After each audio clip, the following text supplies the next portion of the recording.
Hello everyone, welcome to this session. And this session is entitled Technology Enhanced Grammar Teaching. And my full name is Lemuela Vita Kurniawati. I am a faculty member of Pendidikan Bahasa Inggris, Fakultas Kependidikan dan Humaniora, Universitas Kristen Duta Wacana, Yogyakarta. And this is a bit about me. Well, in the middle is my picture in case you're wondering. So, what am I look like? So my full name is Lemuela Vita Kurniawati, a very long name, but then you can just call me Pipit for short. And then I was born in Yogyakarta, and I've been living here for more than 30 years. And I graduated from Universitas Sanata Dharma Yogyakarta, and then right now I'm a faculty member in English Language Education Department of Universitas Kristen Duta Wacana Yogyakarta. And my expertise, well, I'm interested in technology enhanced English language teaching and learning. So I teach a lot of technology enhanced English language teaching and learning subjects, such as web technology for language learning, and then technology for language teaching and learning, and the other technology enhanced related subjects. And I also teach basic grammar for the first semester student in our department, and then curriculum and material development or CMD, task and media design, and also some other subjects. And my hobby, well, I like traveling and watching movies a lot. Okay, so that's all about me. And now, so let's get down to the business. Right, so because the title is Technology Enhanced Grammar Teaching, so we're going to talk about grammar a lot. So, first of all, this is my question for you all, a very simple question. The question is, when I was in senior high school, my grammar class was like blah blah blah. And what you will have to do, I have provided a platform in Padlet. I believe that some of you probably have tried Padlet before, right? So you can just go to padlet.com/pipitgaha/untidar. So you can just hit the link there, okay? And you will get something like this. So at the top of the screen, you can see the address, and you can just directly go there.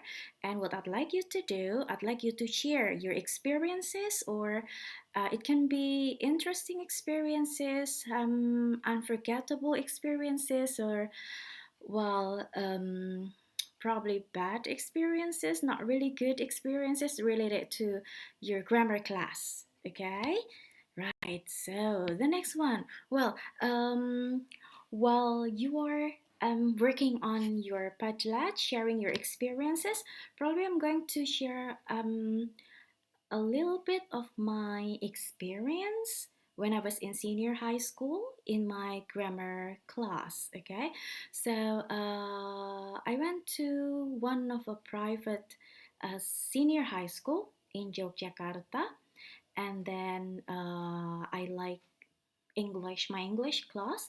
But then, as long as I can remember, the grammar subject or the grammar lesson was taught very differently compared to what I do right now to my students. So at that time, the teacher was explaining the grammatical points all the time. So the students were like sitting and then listening attentively, and then the teacher uh, explained and wrote down the grammatical patterns, and then broke down the patterns on the board, and the students listened and then wrote down in their notebook. And then later, when we have tests or quiz or ulangan harian. So the teacher gave the sentences, and then we had to analyze the sentences, or we had to fill in the blanks.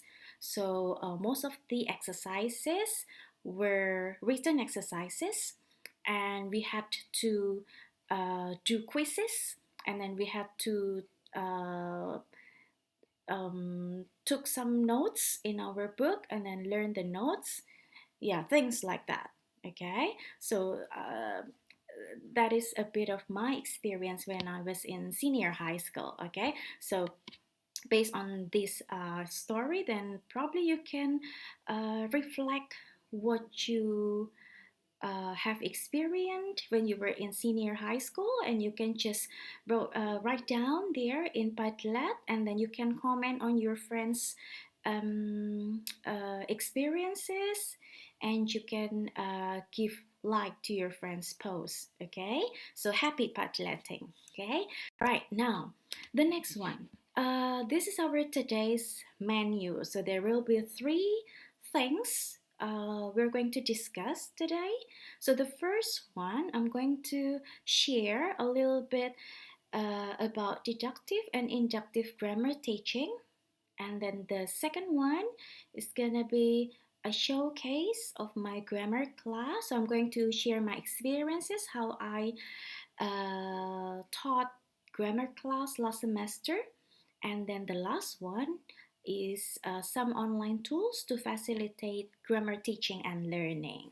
Okay, right. So the first one is about deductive and inductive grammar teaching. So I believe that you have learned this and you have heard the terms before, right? Deductive and inductive grammar teaching. So deductive will be based on rules or patterns or structures, or it is also known as rule driven teaching. And then inductive is experiential or discovery. So later on, we're going to discuss each approach one by one. Okay, and interestingly, here, Barogeny 2012 mentioned that what grammatical structure to teach and how to teach them remain controversial. So it means that there is no um, best or the most appropriate approach in teaching grammar. So I won't say that deductive is the best approach or inductive is the best approach, but later on you can see how we as a teacher will decide, okay, I'm going to use deductive approach or inductive approach, or I'm going to combine both approaches, or I'm going to add some other approaches into my grammar teaching. So there will be some criteria that we can see later on together. Okay, right, so let's go to the next. Right, so the first one will be deductive grammar teaching. So deductive grammar teaching refers to rule explanation, which is presented before or prior to the written exercises and or application. So this is what I have told you before. This is what I experienced when I was in senior high school. So my English teacher, she explained the grammatical structures in front of the class to all of the students, and then after that, she broke down the sentences into some rules like subject, verb, so on and so forth. And then after that, she gave the exercises, the written exercises, and then the students were assigned to do the written exercises. So that is a deductive grammar teaching. And the next one, what about in Indonesia? The context here. So some studies, Arifin 2016, Rusdi and Hafid 2016, Wiwoho 2016, and Unita 2016, the result of these studies mentioned that in Indonesia, grammar is generally taught deductively. But again, it doesn't mean that deductive grammar teaching is the best method that we can use here in Indonesia, in our country, or in Indonesian context. No, yeah. So we will see later. Okay. The next one. The next one is the second approach. We have inductive grammar teaching. So what is inductive grammar teaching? So in this approach, the learners or the students derive the grammatical patterns or rules by studying the examples. So instead of the teacher explaining the rules to the students at the beginning of the class, the teachers would give the students some written exercises and then ask the students to do the exercises, and then after that the students will have to find out the structure or the rules themselves. Okay, so that is inductive grammar teaching. Okay, right. And now the question is, which one should we use in our teaching? So when later you teach or you do magang, pre-service teachers, so which one? So should we apply or adopt deductive or inductive grammar approach? So there are three criteria to decide whether you need to use one of them, either of them, or combine both, or you can also adopt some other approaches. So, what are the criteria? The first one is the nature of the grammatical patterns. Some patterns are best taught deductively, and some others are best taught inductively. Okay, so that is the first one. So, you will have to see, for example, when you teach part of speech, adjectives, noun, verbs, adverbs, so on and so forth. So, which one is the best approach? Do you have to teach them inductively or deductively? So, you will have to reflect it yourself. Okay, the second one is the learner's language skill and competence. So, this one plays an important role in deciding whether you can adopt inductive or deductive. And the last one is the cultural pedagogical expectation from the learner. So I experienced the third criteria from my research. So I've been teaching basic grammar for 3 years. And then the first year I used inductive approach, and then the second year and then after that I did survey with my students, and then I asked them to answer some question related to which approach they think is convenient, or they like the approach best. And then the result of the research or the study show that most of my students they choose deductive approach.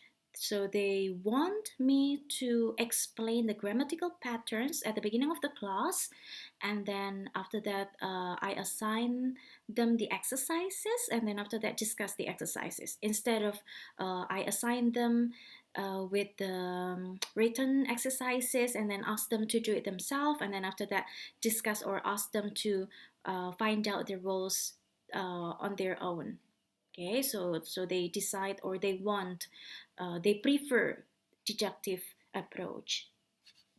Okay, so that's about the criteria, right? And one it's gonna be a showcase of my grammar class. So it's gonna be very interesting. So in my grammar class last semester, sorry, I implemented this.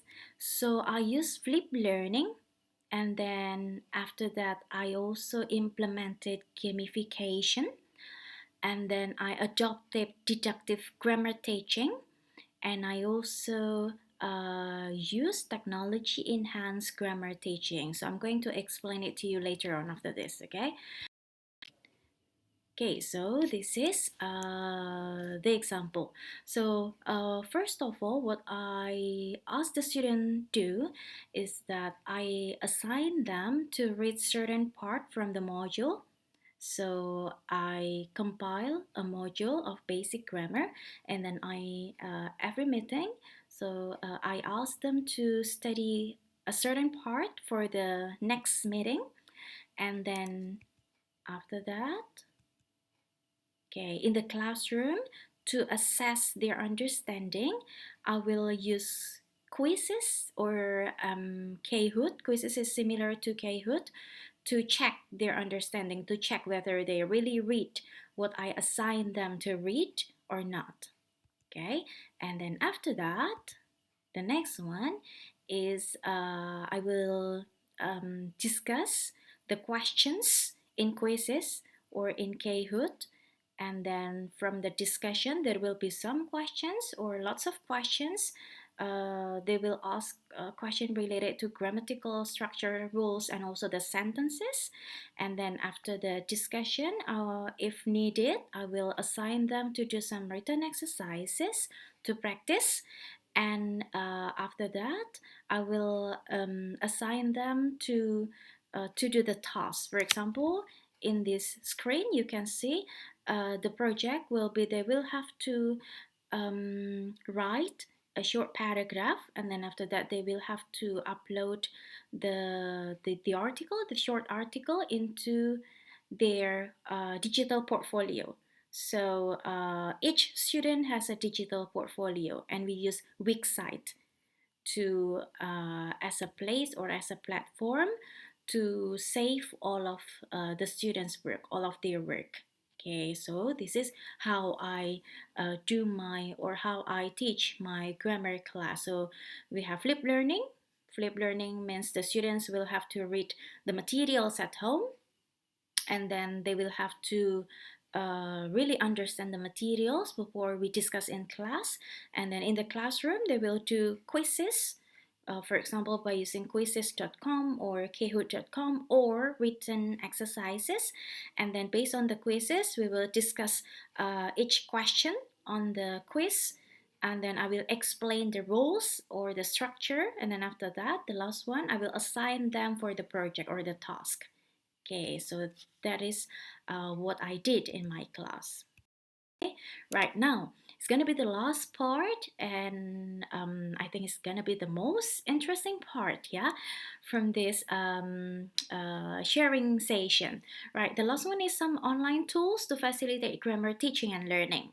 Okay, so there will be some tools. Well, actually, I don't include all of the tools that I used to teach my grammar class last semester, because it's gonna be too many and it requires longer time to share. So probably next time I can share more to you all. Okay. So the first one is storyboardthat.com. So you can go to that website, and then in this website, the students can make comic strip or a storyboard based on the grammatical patterns or rules that they learn. For example, in my example, the students at that time learned simple past tense, and then we have discussed the structure, the rules, and then we have practiced the sentences in the classroom, and then I assign them to make a storyboard or a comic with storyboardthat.com. Okay, and this is the result. Right, and the second one is infographic. I believe that all of you are quite familiar with infographics. So there is a very cool website, and it's very easy to use, and it's free. So the name of the website is Canva. You can go to www.canva.com, and you can use this to teach grammar. So how to use it? So for example, in my case, when I assign the students to do flip learning, for example, at home they read simple past tense and simple present tense, and then in the classroom I will have to check their understanding, and I will have to check whether they really read the materials that I assign them to read or not, and then I ask them to make an infographic. For example, infographic about past simple past tense and past progressive tense, and then they will have to explain, or they will have to note down the function, the forms, the example of the sentences. So that is one of the examples or one of the activity that you can do for Canva. There will be lots of activities that you can explore with Canva. Okay, and then the next one is Koggle.it. So this is a mind mapping website, and it's very interesting because it's a collaborative website, so you can collaborate with your friends, and you can work online. You can work, especially in this study from home, you can work together by using Google because it accommodates online collaboration, and I think it's very easy to use to navigate Google.it. Okay, and for the activity, in my class, I use Google.it to again to check the students' understanding. So after I assign them to do the flip learning, and then they read certain materials at home, and then in the campus or in the classroom, I will ask them to make a mind map on certain topic. For example, in this example is infinitive or inform. So they will have to explain and give some examples which sentences belong to infinitive with to or without to, and which sentence use inform. Okay, this is Koggle.it. The next one is Wix or Wixsite. So I use Wixsite in my grammar class as a digital portfolio. So my grammar class is a project-based. I use project-based learning. So at the end of the semester, each student has a digital portfolio. So each student has a block in Wix. So all of their work from the beginning of the semester till the end of the semester are kept here in Wix. Okay, so you can also use Wix to teach grammar. For example, when you teach certain grammatical patterns to students, let's say comparison or conditional sentences, and then you assign the students to write a very short paragraph by using the the grammatical structures or patterns that they learn, and then after that they can upload it in their blog in Wix, for example. Well, actually, it doesn't have to be Wix because there will be uh, lots of free blogs right now, blog platform. You can use Google Site. Google Site is very easy to navigate, and then it's also free. And most of the students have Google account, so you can use Google Site, or you can also use WordPress. Or if you want to use a micro blog is smaller than blog with limited features, you can use Padlet. Okay, I'm going to explain Padlet later after this. Okay, right, this is Wixsite. And then the next one is Quizzes. This is I have explained and mentioned before.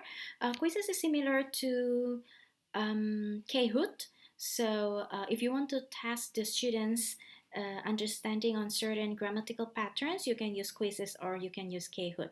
And interestingly, Quizzes and Kahoot right now can be used to assign homework. So you can just find in the feature there, and then you can assign the task or the quiz as a homework. So the students can do the homework at their convenience time. Okay, and the most important thing is it's free. Okay, the next one is Padlet.com. So this is the platform that you have used before at the beginning of this session.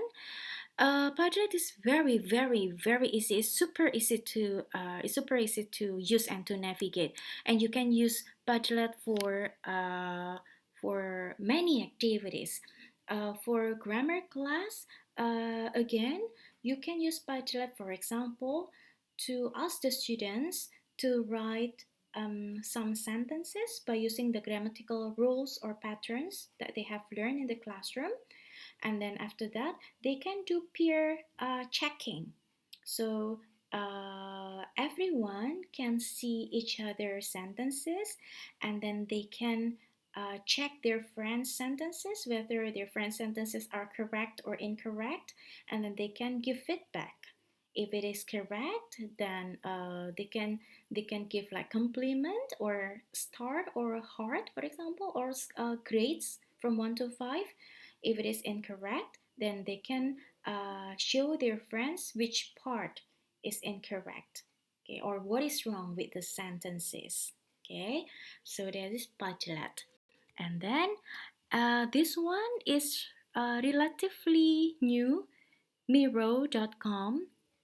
To be honest, I haven't tried this before because this is a very new website. I found this from Twitter, and then I tried to explore the features, and I think it's very interesting one. So Miro is similar to Padlet. It's a interactive or a digital whiteboard where the students can collaborate with their friends. They can write down sentences there, and then their friends can see their work, and they can do peer checking, for example, or they can give feedback on their friends' work or sentences. So you can try Miro. Okay, so it's similar to Padlet. Right, so that's all the tools that I can share to you all. And before I end this session, so I'd like to highlight this one. So it's a framework to integrate technological tools into grammar teaching. Why we need to know the framework? Because remember that technological tools is just means to cater the students' needs. So the most important thing is not, so when you try to find out which technological tools is appropriate for my students, so you need to